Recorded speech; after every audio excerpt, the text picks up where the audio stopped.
হিমু খুব সাহসী, খুব দয়ালু আর সবার সঙ্গে বন্ধুত্ব করতে ভালোবাসত। হিমু প্রতিদিন জঙ্গলে ঘুরে ঘুরে খেলত। একদিন হিমু হাঁটতে হাঁটতে পৌঁছে গেল সমুদ্রের ধারে। হঠাৎ করে আকাশ থেকে একটা বড় বকচিল ধীরে ধীরে নেমে এলো। চিলটি খুব সুন্দর, ডানা ছিল বিশাল। সে মুচকি হেসে বলল, তুমি কি আমার বন্ধু হবে? চিলটি যেন সব বুঝতে পারল। সে ডানা ঝাপটিয়ে হিমুর পাশে এসে দাঁড়াল। হিমু আর চিল হয়ে গেল সবচেয়ে ভালো বন্ধু। তারা একসঙ্গে সমুদ্রের ধারে হাঁটত। চিল উড়ে উড়ে মাছ দেখাত। কিন্তু একদিন হঠাৎ সমুদ্রের পানি নড়ে উঠল। একটা ভয়ঙ্কর কুমির ধীরে ধীরে তাদের দিকে এগিয়ে এলো। হিমু ভয় পেয়ে গেল। সে চিৎকার করার আগেই আকাশ থেকে বজ্রের মতো ছুটে এলো সাহসী চিল। চিল তার বড় ডানা মেলে কুমিরের ওপর ঝাঁপিয়ে পড়ল। ডানা ঝাপটিয়ে কুমিরকে ভয় দেখালো। কুমির ভয় পেয়ে আবার পানিতে ডুবে গেল।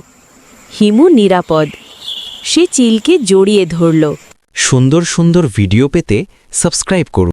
ফুলে ভরা এক বাগানে খেলছিল। চারদিকে ছিল লাল ফুল, হলুদ ফুল, নীল ফুল। প্রজাপতিরা উড়ছিল আর নাফিসা খুব খুশি ছিল। হঠাৎ করে আকাশে ঝিলমিল আলো জ্বলে উঠল। আকাশ থেকে ধীরে ধীরে নেমে এলো এক সুন্দর লাল ফুলপরি। ফুলপরি মিষ্টি হেসে বলল, হ্যালো নাফিসা, চলো আমরা বন্ধু হই। নাফিসা একদম ভয় পেল না। সে হেসে বলল, পরি আপু। এইভাবে তারা দুজন ভালো বন্ধু হয়ে গেল।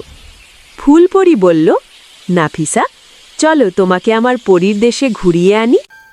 ফুলপরি নাফিসাকে কোলে নিল আর তারা আকাশে উড়ে চলল। মেঘের ভেতর দিয়ে, রংধনুর পাশ দিয়ে তারা পৌঁছে গেল পরীর দেশে। পরীর দেশে ছিল কথা বলা ফুল, হাসি খুশি প্রজাপতি আর সুন্দর ফুলের দোলনা। নাফিসা হাসতে হাসতে খেলল। সে খুব খুব আনন্দ করল।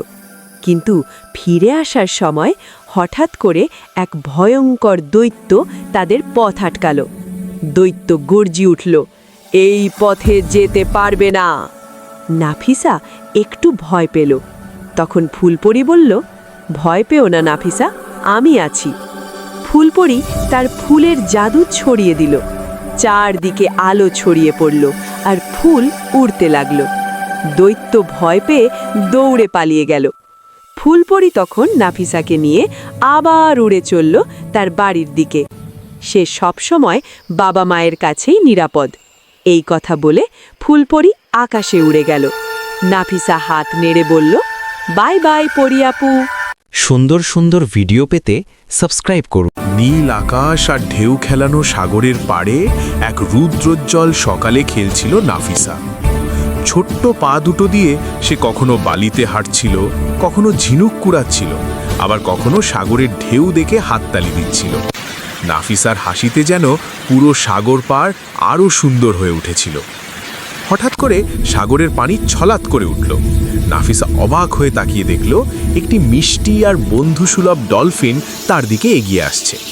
ডলফিনটি নাফিসার দিকে তাকিয়ে এমনভাবে শব্দ করল যেন সে বলতে চাইছে, চলো আমরা বন্ধু হই। নাফিসা ভয় পেল না একটুও। সে হাত নেড়ে ডলফিনটিকে আদর করল। ডলফিনও খুশিতে লাফিয়ে উঠল। অল্প সময়েই দুজনের মধ্যে গড়ে উঠল গভীর বন্ধুত্ব। একদিন ডলফিন নাফিসাকে খুব সাবধানে নিজের পিঠে তুলে নিল। নাফিসা আনন্দে হেসে উঠল। ডলফিন তাকে নিয়ে নীল সাগরের বুকে ঘুরে বেড়াতে লাগল। চারপাশে রোদের ঝিলিক, পানির নিচে রঙিন মাছ আর দূরে উড়তে থাকা সাদা পাখি, সব মিলিয়ে যেন রূপকথার রাজ্য। নাফিসা তার ছোট্ট হাত দিয়ে ডলফিনের মাথায় হাত বুলিয়ে দিচ্ছিল, আদর করছিল। ডলফিনও খুশিতে বারবার পানিতে লাফ দিচ্ছিল। কিন্তু হঠাৎই সব আনন্দ থমকে গেল। গভীর সাগর থেকে বেরিয়ে এলো একটি হিংস্র ছুরি মাছ। তার চোখে ছিল রাগ আর হিংস্রতা। সে ডলফিন আর নাফিসার দিকে তেড়ে এলো। নাফিসা ভয় পেয়ে ডলফিনকে শক্ত করে জড়িয়ে ধরল। ঠিক তখনই ডলফিন তার সমস্ত সাহস একত্র করল। সে নাফিসাকে শক্ত করে নিজের পিঠে নিরাপদে ধরে রাখল এবং ছুরি মাছের সামনে ঢাল হয়ে দাঁড়ালো। জোরে জোরে ল্যাজ নেড়ে বড় বড় ঢেউ তুলে সে ছুরি মাছকে ভয় দেখালো। অবশেষে ছুরি মাছ ভয় পেয়ে গভীর সাগরে পালিয়ে গেল। ডলফিন সঙ্গে সঙ্গে নাফিসাকে নিরাপদে সাগর পাড়ে নামিয়ে দিল। নাফিসা তখনও একটু কাঁপছিল, কিন্তু সে নিরাপদ। সে ডলফিনকে জড়িয়ে ধরে আদর করল। সবুজে ঘেরা এক গভীর জঙ্গলের পাশে থাকত 5 বছর বয়সের ছোট্ট হিমু। হিমুর সবচেয়ে কাছের বন্ধু ছিল এক দয়ালু ভাল্লুক। প্রতিদিন তারা একসাথে ফল খেত, নদীর ধারে খেলত আর জঙ্গলের পথে পথে ঘুরে বেড়াত। হিমু ভাল্লুকের পিঠে চড়ে হাসত, আর ভাল্লুক তাকে আগলে রাখত নিজের সন্তানের মতো। একদিন বিকেলে হিমু একা একা ফুল তুলছিল। হঠাৎ ঝোপের আড়াল থেকে বেরিয়ে এলো এক ভয়ঙ্কর বাঘ। গর্জন করে বাঘ হিমুর দিকে ঝাঁপিয়ে পড়ল। ভয়ে হিমু চিৎকার করল, বন্ধু! ঠিক তখনই জঙ্গল কাঁপিয়ে ছুটে এলো ভাল্লুক। সে বাঘের সামনে দাঁড়িয়ে বিশাল গর্জন করল। নিজের শক্তিশালী থাবা দিয়ে বাঘকে ভয় দেখিয়ে তাড়িয়ে দিল। বাঘ পালিয়ে যেতেই ভাল্লুক হিমুকে বুকে জড়িয়ে ধরল। হিমুর চোখে জল, মুখে হাসি। সেই দিন সবাই বুঝে গেল, সত্যিকারের বন্ধুত্ব সব ভয়কে জয় করে। পাহাড়ের ধারে নদীর তীরে টুটু খরগোশ এবং কাদু কচ্ছপ ছিল গভীর বন্ধু। টুটু দিত পাহাড়ি ফল আর কাদু দিত নদী পাড়ের আশ্রয়। কিন্তু ধূর্ত শেঠু শিয়াল তাদের বন্ধুত্বে ঈর্ষান্বিত হল। সে টুটুর কাছে গিয়ে বলল, কচ্ছপ তোমাকে নিয়ে হাসে। আর কাদুর কাছে গিয়ে বলল, খরগোশ তোমাকে দুর্বল ভাবে।